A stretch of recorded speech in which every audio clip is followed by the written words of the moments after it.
হলো ভগবান শ্রী বিষ্ণুর ষোড়শ স্তোত্র। ভগবান শ্রী বিষ্ণুর পরম পবিত্র 16টি নাম আছে। কয়টি নাম? আমাদের মানব জীবনে এই 16টি নাম 16 জায়গায় পাঠ করতে হয়। এই 16টি নাম 16 জায়গায় পাঠ করলে পরে ভগবানের সেই অপার করুণা কৃপা লাভ করা যায়। দেখুন, গ্রন্থের মধ্যে নেই এমন কিছু নেই, সব এই গ্রন্থের মধ্যে দিয়েছে। কিন্তু দুঃখ হলো কি, আমরা গ্রন্থ একটু পড়ি না। একটু যদি গ্রন্থ পড়তাম, এ জগতে কত অমূল্য কিছু জানতে পারতাম। হরে হরে হরে রাম হরে রাম রাম রাম হরে হরে। আমি এইমাত্র যে স্তোত্রটা পাঠ করলাম, এখানে ভগবান শ্রী বিষ্ণুর পবিত্র 16টি নাম আছে। কয়টি নাম? এই 16টি নাম প্রতিদিন 16 জায়গায় পাঠ করুন, আপনার সমস্ত বিপদ আপদ কাটবে, সমস্ত অশুভ দূর হয়ে যাবে। প্রথমটা কি বললেন? ঔষধে চিন্তয়ন বিষ্ণু। আমরা কলিযুগের মানুষ তো, আর কিছু ভগবান দিক আর না দিক ওষুধ দিয়ে দিয়েছে। অসুখ নেই এমন খুব কম জনাই আছে, আর অসুখ হলে তো আমাদের ঔষধ অবশ্যই খেতে হয়। আর ঔষধ খাওয়ার সময় একটা মন্ত্র বলতে হয়। ভগবানের এক একটা নামই হলো এক একটা মন্ত্র। গোবিন্দের এক একটা নামই কি এক একটা মন্ত্র। ঔষধ খাওয়ার সময় একটা মন্ত্র বলে ঔষধ খান, দেখবেন আপনার অসুখ তাড়াতাড়ি সেরে যাবে। আপনার অসুখ তাড়াতাড়ি সেরে যাবে। ঔষধ খাওয়ার আগে কি বলতে হয় জানেন? শ্রী বিষ্ণু। ঔষধ খাওয়ার আগে কি বলতে হয়? তাই বললেন ঔষধে চিন্তয়ন বিষ্ণু। ঔষধ খাওয়ার আগে কি বলে নেবেন? তাহলে ওই ঔষধে আপনি তাড়াতাড়ি সুস্থ হয়ে যাবেন। মনে থাকবে, অনেক কঠিন মন্ত্র এটা। যে কোনো ঔষধ খাওয়ার আগে কি বলতে হয়? শ্রী বিষ্ণু। হ্যাঁ, এই শ্রী বিষ্ণু বলে, শ্রী বিষ্ণুবে নম বলে ঔষধ গ্রহণ করলে আপনার রোগ তাড়াতাড়ি সেরে যাবে। প্রত্যেকটা ভগবান দেয়নি এমন কিছু নেই, খুব মন দিয়ে শুনবেন। ভোজনে চ জনার্দনম। এবং ভোজন করলে, খাবার খাওয়ার আগে একটা কথা বলতে হয়, খাবার খাওয়ার আগে একটা মন্ত্র বলতে হয়। হ্যাঁ, কি বলতে হয়? অল্প কয়েকজন বলতে পারলেন। আমাদের পাশের ধর্ম ইসলাম ধর্ম, ওনাদের যদি কেউ একটা খাবার দেয়, একটা আপেল দেন বা যা খুশি দেন, ওরা দিলে পরেই টক করে খায়। খাওয়ার আগে হাতে খাবারটা নিয়ে একটা কথা বলে। কি বলে জানেন? জোরে বলবেন তো, কি বলে? দুঃখ কি জানেন? অন্যের ধর্মে কি বলে সেটা মুখস্থ করলেন, নিজের ধর্মে কি বলে সেটা পারলেন না। এর জন্য আসুন সবাই মিলে, অনেকগুলো ফ্যান আছে, একটা একটা করে গলায় দড়ি দেই আর ঝুলে পড়ি। হ্যাঁ, অন্যের ধর্মে কি বলে খাবারের আগে খায় সেটা সবাই জানে, কিন্তু নিজের ধর্মে কি বলে খেতে হয় সেটা জানে না। ওদের ধর্মে খাবারের আগে বলে বিসমিল্লাহ, আর আমাদের ধর্মে যে কোনো খাবার খাওয়ার আগে বলতে হয় জনার্দনায় নমঃ। কি বলতে হয়? জোরে বলবেন মা, একেবারে এখানে মুখস্থ করে যাবেন, যেন তুই একটা মনে রাখতে পারেন। খাবার খাওয়ার আগে কি বলতে হবে? আরো জোরে বলো। বাবা, পিছনের দিকের মায়েরা তো কথাই বলেন। আপনারা কি শনি ঠাকুরের উপাস করছেন না? আজকে কি বার? সোমবার। আজকে তো শনির উপাস শুনি, তাহলে কথা বলছেন না কেন? বলুন, খাবার খাওয়ার আগে কি বলতে হবে? কেমন মনে থাকবে? যে কোনো খাবার খাবেন, আর প্রসাদ খাওয়ার আগেও কি জনার্দনায় নমঃ বলতে হবে? প্রসাদ পাওয়ার, প্রসাদ হলো পাওয়া, প্রসাদ হলো কি? আর টেবিলে বসে, বাড়িতে টেবিল চেয়ারে বসে যেটা নেই একে বলা হয় খাওয়া। দুটোর মধ্যে পার্থক্য আছে। টেবিল চেয়ারে বসে কি এই যে মন্দিরে ভোগ হলো, বৈষ্ণব সেবা হলো, টেবিল চেয়ারে খাওয়া যাবে? মহা পাপ হবে। ওটা প্রসাদ, ওটা নিচে বসে আসন করে বসে পেতে হবে। হ্যাঁ, এই প্রসাদ হলো পাওয়া, আর টেবিল চেয়ারে বসে ওটা হলো খাওয়া। তাই খাওয়ার আগে বলবেন জনার্দনায় নমঃ, আর পাওয়ার আগে কি বলবেন? প্রসাদ হলো পাওয়া। পাওয়া, প্রসাদ পাওয়ার আগে বলতে হয় মহাপ্রসাদে গোবিন্দে নাম ব্রহ্মণে বৈষ্ণবে स्वल्प पुण्य वतन रजा विश्वस नैव जायते शरीरो या विद्याजल जरेन्द्रिय ताहे कल जीव खेले বিষয় সাগরে তাহার মধ্যে জিহ্বা অতি লোভময় সুদূরমতি তাকে যেতাম কঠিন সংসারে কৃষ্ণ বড় দয়াময় করিবারে জিহ্বা জয় সপ্রসাদ অন্ন অমৃত দিলা ভাই সেই অন্ন অমৃত পাও রাধা কৃষ্ণ গুণ গাও এমন জন্ম আর কি হবে বৈষ্ণব সঙ্গে প্রসাদ পাবে সেই প্রসাদ দেও বদনে হরি বলো আস্বাদনে প্রেমানন্দে বলো শ্রী কৃষ্ণ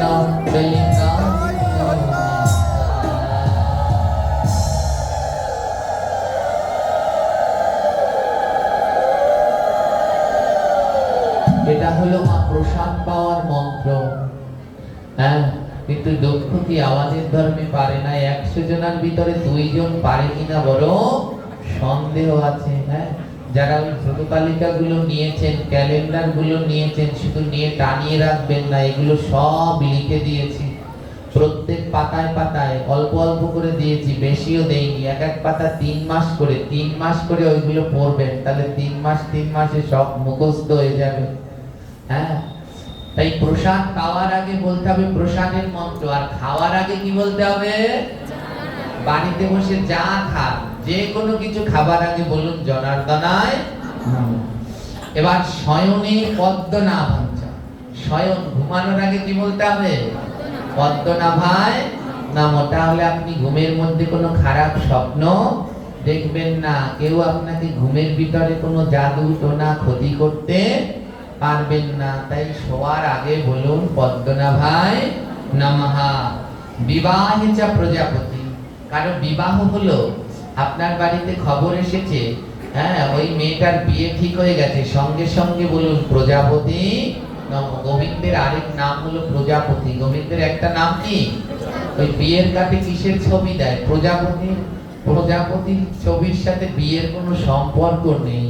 গোবিন্দের আরেক নাম হলো প্রজাপতি।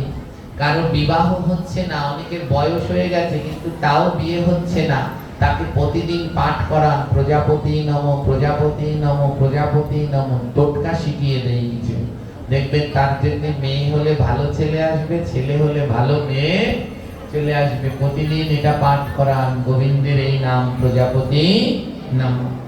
হ্যাঁ, এবার যুদ্ধে চক্র ধরাম, যুদ্ধ লেগে গেছে আপনার বাড়িতে, 2 জনে যুদ্ধ লেগে গেছে। এবার যুদ্ধ থামানোর একটা মন্ত্র আছে, যুদ্ধ থামবে। আপনার বাড়িতে 2 জনের ভিতরে ঝগড়া লেগে যাচ্ছে, কি করবেন? জোরে জোরে বলুন চক্রধরায় নমঃ, চক্রধরায় নমঃ, চক্রধরায় নমঃ। এই সত্যি না মিথ্যা একদিন ট্রাই করে দেখবেন। ধরুন 2 জালে যুদ্ধ লেগে গেছে, ঝগড়া লেগে গেছে। এবার কানের কাছে গিয়ে জোরে জোরে বলবেন চক্রধরায় নমঃ, চক্রধরায় নমঃ। এমন জোরে বলবেন যেন 2 জনার কানে যায়, দেখবেন ঝগড়া ছেড়ে দিয়ে আপনার দিকে তাকিয়ে আছে। আমি নিজে দেখেছি, এটা প্রমাণ করে। হ্যাঁ, আমাদের আকাশ আবার মাঝে মাঝে প্র্যাকটিস করে। হ্যাঁ, এই চক্রধরায় নমঃ সত্যি বললে যুদ্ধ ঝগড়াঝাটি থেমে যায়। আর কি বললো? প্রবাসেচ ত্রিবিক্রমম, কেউ যদি বাহিরে যেতে চান, হ্যাঁ, তীর্থ ভ্রমণ করতে চান কিন্তু পারছেন না, তাহলে প্রতিদিন জপ করুন ত্রিবিক্রমায় নমঃ। আপনি তাড়াতাড়ি প্রবাসে বাহিরে যেতে পারবেন।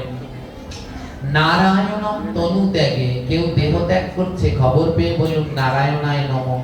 অথবা কেউ বিছানায় পড়ে ভুগছে, তাকে দেখতে গেছেন, আছে না অনেকে বিছানায় পড়ে ভুগছে, তার কানের কাছে গিয়ে বলুন নারায়ণায় নমঃ, নারায়ণায় নমঃ। নারায়ণ নামে তার অতি তাড়াতাড়ি তনু ত্যাগ হয়। হ্যাঁ, শ্রীধর প্রিয় সঙ্গমে, এইটা একটু মায়েরা শুনবেন। যদি এই যে কতগুলো আছে, ওরে বাবা রে বাবা, আমার সামনে এখানে বসে গেমস খেলে, এই জায়গায় এসে গেমস খেলে, চিন্তা করো কি ডিজিটাল। হ্যাঁ, এই ডিজিটাল তো আর এদের দোষ না, দোষটা কাদের? মাটি ভালো না, ছেলেটি কি করে ভালো হবে? মাটি ভালো না, ফসল কি করে ভালো হবে? মাকে ঠিক হতে হবে। সন্তান নেয়ার জন্য আমাদের শাস্ত্রে সমস্ত নিয়ম কানুন সব দেয়া আছে। যখন আপনি সন্তান নেবেন তখন একটা কথা বলবেন, শ্রীধর প্রিয় সঙ্গমে। ওই যখন সন্তান গ্রহণ করবেন তখন বলবেন শ্রীধরায় নম। তাহলে দেখবেন আপনার সন্তান শুদ্ধ কৃষ্ণ ভক্ত হবে, এটা একটু মনে রাখবেন। আর কি বললেন? দুঃস্বপ্নেশ্বর গোবিন্দ। যদি খারাপ স্বপ্ন দেখেন তাহলে বলবেন কি? গোবিন্দায় নম। ওই খারাপ স্বপ্ন আপনার জীবনে আর কোনোদিন সফল হবে না। সংকটে মধুসূদনায় নম। বিপদে পড়েছেন, বিপদে বললে কি বলবে? মধুসূদনায় নম। যখনই বিপদে পড়বেন মধুসূদনায় নম বলবেন, দেখবেন আপনাদের বিপদ কেটে যাবে। ওমা, আপনারা ছোটবেলায় গল্প পড়েছেন? ওই ক্লাস 8 এর বইতে ছিল, একটা বিধবা মা তার ছেলেকে পাঠশালায় ভর্তি করে দিয়েছে। এবার ওই পাঠশালায় যেতে মধ্যখানে একটা জঙ্গল পড়তো, আর সেই জঙ্গলটায় ছেলেটার খুব ভয় করতো। মাকে গিয়ে বলল, মা আমি ওই পাঠশালায় যাব না। তখন মা একটা বুদ্ধি বের করলো, বাবা ওইখানে যদি তোর কোনো ওই বনের ভিতরে জঙ্গলের ভিতরে কোনো ভয় করে বিপদ হয়, তোর দাদাকে ডাকবি। ওই বনের মধ্যে তোর একটা দাদা থাকে, মনে পড়েছে গল্পটা? সেই দাদার নাম কি দাদা? ছেলেটা যখন বিপদে পড়তো তখন মধুসূদন দাদা বলে ডাকতো। ভগবান আসতো না আসতো না? আসতো। তাই বিপদে পড়লে কি বলতে হবে? মনে থাকবে, বিপদে পড়লে কৃষ্ণ গোবিন্দ নয়, বিপদে বলবেন মধুসূদনায় নম। হ্যাঁ, এইটা আবার আমাদের দলের সীমাদি করে। গাড়ি যখন ডেবে যায় অটো, তখন উনি শুধু মধুসূদন নম বলতে থাকে। হ্যাঁ, আর কাননে নরসিংহায়। যখন ফুলের বাগানে বা কোনো বনে জঙ্গলে যাবেন তখন বলুন নরসিংহায় নম। তাহলে আপনার কোনো ওই বিপদে হবে না কাননে বা বাগানে। আর কি বললেন? পাবকে জলশায়িনীয়ায় নম। বন্যা ছাড়লে, বাতাস ছাড়লে বলুন জলশায়িনীয়ায় নম। সবাই সবাই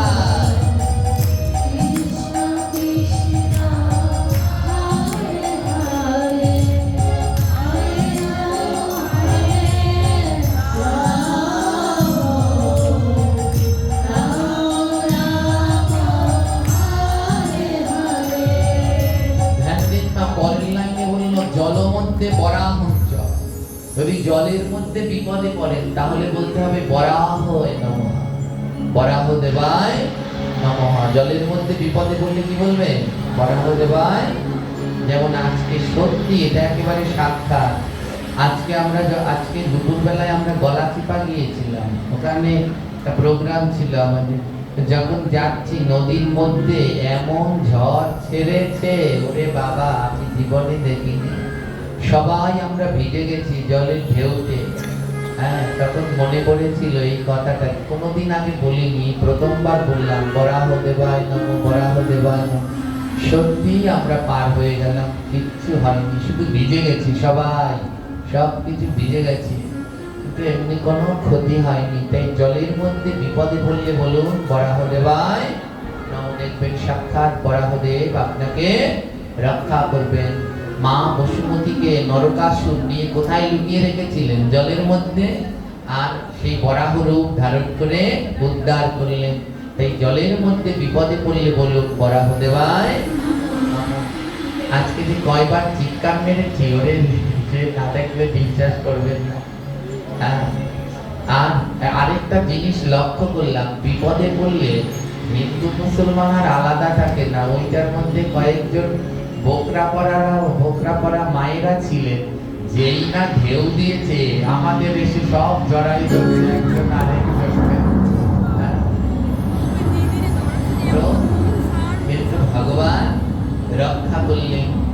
তাই জলের মধ্যে বিপদে পড়লে বলুন বরাহ দেবায় নমঃ। আর পর্বতে রঘুনন্দন, পর্বতে উঁচু জায়গায় উঠলে বলুন রঘুনন্দনায় নমঃ। গমনে বামনে চৈব, কোন বাড়ি থেকে যেখান থেকে বেরোচ্ছেন যাওয়ার সময় বলুন বামন দেবায় নমঃ। যাওয়ার সময় কি বলতে হবে? বাড়ি থেকে বেরোবার সময় বলবেন কি? এইটা মনে রাখবেন, তাহলে আপনার আর যাত্রাপথে বিপদ হবে না। জোরে বলুন, বাড়ি থেকে বেরোবার সময় কি বলতে হবে? বামন দেবায়। সাথে আরো একটু শিখিয়ে দেই, সোম শুক্র বুধে বাম, হরে লঙ্কা যেতে রাম। সোম শুক্র বুধবার ঘর থেকে বের হওয়ার সময় বাঁ পা আগে দেবেন, ডান নাক ঠেসে ধরবেন, বাঁ নাক দিয়ে শ্বাস নিবেন আর ঘর থেকে বেরোবেন। জীবনেও আপনার বিপদ হবে না। সোম শুক্র বুধে বাম। আর বাকি 4 দিন, এই 3 দিন হলো বাঁ পা আগে বাঁ নাকের শ্বাস, আর বাকি 4 দিন ডান পা আগে ডান নাকের শ্বাস। তাহলে আপনার বিপদ হবে না। এটা করতেন স্বয়ং রামচন্দ্র। এর জন্য বললো সোম শুক্র বুধে বাম, হরে লঙ্কা যেতে রাম। হ্যাঁ, আর কি বললেন? সর্বকাজ যে সুমাধব। জগতে যত কাজ আছে সমস্ত কাজের আগে বলুন মাধবায়। যারা ব্যবসা করছেন, দোকান খোলবার সময় কি দোকানে প্রণাম করছেন, কি বলবেন? বলবেন মাধবায় নমঃ। যারা চাষাবাদ করছেন, একটা গাছ লাগাবেন, গাছ লাগানোর আগে কি বলবেন? মাধবায় নমঃ। বলে দেখুন, সমস্ত কাজের আগে বলুন মাধবায় নমঃ, দেখবেন আপনি সেই কাজে সফল হবেন। যারা ভাই বোনেরা আছেন, পরীক্ষার খাতায় লেখা শুরু করছেন, আগে বলুন মাধবায় নমঃ। সমস্ত কাজের শুরুতে বলুন মাধবায় নমঃ, দেখবেন আপনি সফলতা পাবেন। এতামি ষোড়শ নামানি প্রাদুরুত্থায় জপাঠে সর্ব পাপ বিনির্মুক্ত বিষ্ণু লোক মহিয়তে। কোন মানুষ যদি প্রতিদিন এই 16টি নাম জপ করে, সে সমস্ত পাপ থেকে মুক্তি লাভ করে গোবিন্দের নিত্য ধাম।